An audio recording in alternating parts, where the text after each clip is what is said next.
नमस्ते,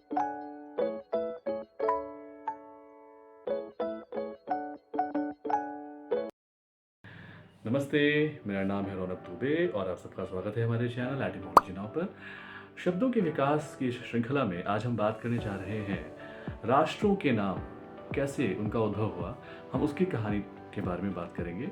विश्व में कई राष्ट्र हैं और उनके नाम हम आज जिस प्रकार से प्रयोग करते हैं उसकी कहानी क्या है, उसकी शुरुआत कैसे हुई। इस श्रृंखला में आज जो हम बात करने जा रहे हैं उस राष्ट्र का नाम है तुर्की। हम सब ने सुन रखा है तुर्की के बारे में। तुर्की यूरोप के अंदर एक कंट्री है, लेकिन आजकल उसे ऑफिशियली तुर्की ये कहा जाता है। हम जानने की कोशिश करेंगे कि ये शब्द आखिर आया कहाँ से है। तो इसकी सबसे पहली व्याख्या जो हमें प्राप्त होती है वो महाभारत काल में मिलती है। यदि आप महाभारत को पढ़ेंगे तो आप पाएंगे कि महाभारत के अंदर महाभारत को 18 डिफरेंट वॉल्यूम्स में डिवाइड किया गया है और हर एक वॉल्यूम अपने आप एक पर्व कहलाती है।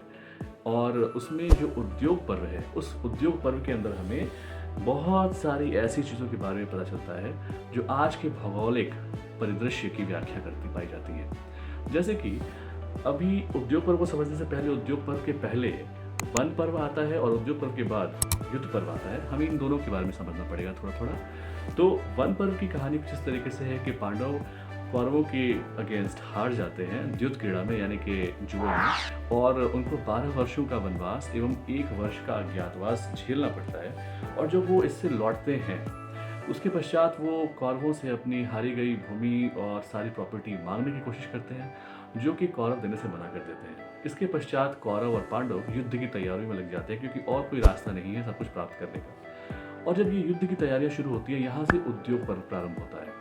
उद्योग पर्व के पश्चात आता है युद्ध पर्व, जो हम देखते हैं कि यहाँ युद्ध हुआ, युद्ध के परिणाम क्या हुए, सभी कुछ हमें वहाँ प्राप्त हो जाते हैं। लेकिन जब हम उद्योग पर्व की बात करते हैं तो उसमें नजर आता है कि पांडव और कौरव भारत के हर क्षेत्र से, हर कोने से, हर दिशा से कई राजाओं महाराजाओं के साथ मंत्रणा कर रहे हैं, उनके साथ संधियां कर रहे हैं, ताकि वो उनके साथ मिल के युद्ध करें और उन्हें जिताने में उनकी सहायता कर सके।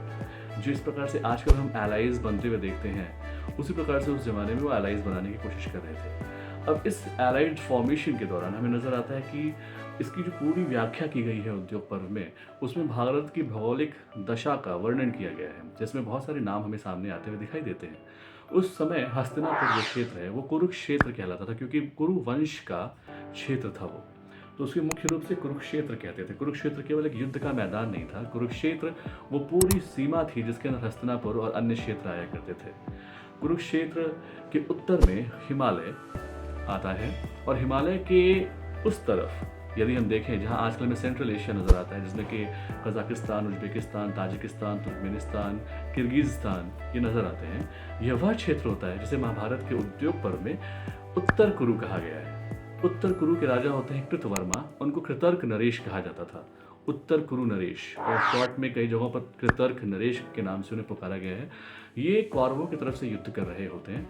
इसकी व्याख्या आपको युद्ध पर्व में भी मिलेगी, जहाँ पर आपको अभिमन्यु की मृत्यु जब हो जाती है, उसके पश्चात जब सबको मारने की कोशिश की जा रही होती है, अर्जुन ने प्रण लिया होता है कि अभिमन्यु की मृत्यु जो हुई है उसका मैं बदला लूँगा।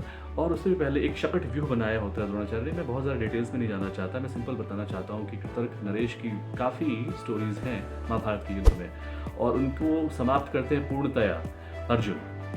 आपको मैं इसलिए बता रहा हूँ क्योंकि अर्जुन कृतर्क नरेश जो होते हैं कृतवर्मा, उनको मारने के लिए काफ़ी दूर चले जाते हैं और वो स्वयं युद्ध भूमि में मौजूद नहीं होते, जिसके बाद चक्रव्यूह की रचना की जाती है जिसे स्वयं अर्जुन तोड़ सकते थे। और चूंकि अर्जुन चले गए कृतवर्मा को मारने जो कृतर्क नरेश थे, तो यहाँ पर अभिमन्यु को ये सब कुछ करना पड़ता है। जब हम उद्योग पर्व पढ़ते हैं तो वहाँ पर उत्तर कुरु के विषय में जो व्याख्या मिलती है वो बताती है कि हिमालय की दूसरी तरफ, यानी कुरुक्षेत्र जो कुरु है, कुरु के उत्तर में हिमालय के भी उस तरफ जो क्षेत्र है उसे हम उत्तर कुरु कहते हैं। यह जो उत्तर कुरु है ये अपभ्रंश बन जाता है समय के साथ साथ, और वो उत्तर कुरु कहलाता है फिर तुर्कुरु। और तुर्कुरु जो है उसका अन्य अपभ्रंश होता है समय में कालांतर में, वो तुर्कुरु से बन जाता है तुर्क। और वहाँ के जो लोग थे, वहाँ की जो ट्राइब्स थी, उनको फिर हमने इतिहास में तुर्किक लोग बोला। और यही जो तुर्किक ट्राइब्स थी जो वहाँ से निकल करके यूरोप की तरफ गई, और जहाँ पर उन्होंने कॉन्स्टेंटिनोपल को सैक किया 1453 में, और वहाँ की बैजेंटाइन एम्पायर को ख़त्म करके वहाँ पे ऑटोमन टर्की की स्थापना की, सल्तनत उस्मानिया यानी कि ऑटोमन तुर्क जो थे उसकी स्थापना हुई।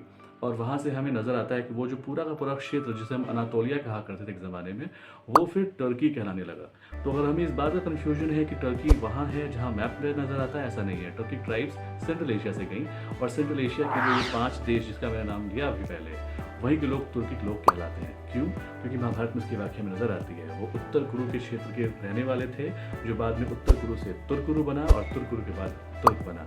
आई होप हम आपको ये इन्फॉर्मेशन अच्छी लगी होगी। अगर पसंद आई है तो प्लीज़ हमारे इस चैनल को सब्सक्राइब करें, हमारे वीडियो को लाइक करें और आगे से फर्दर प्रोपेगेट करें। इससे हमें बहुत हेल्प होगी। Thank you.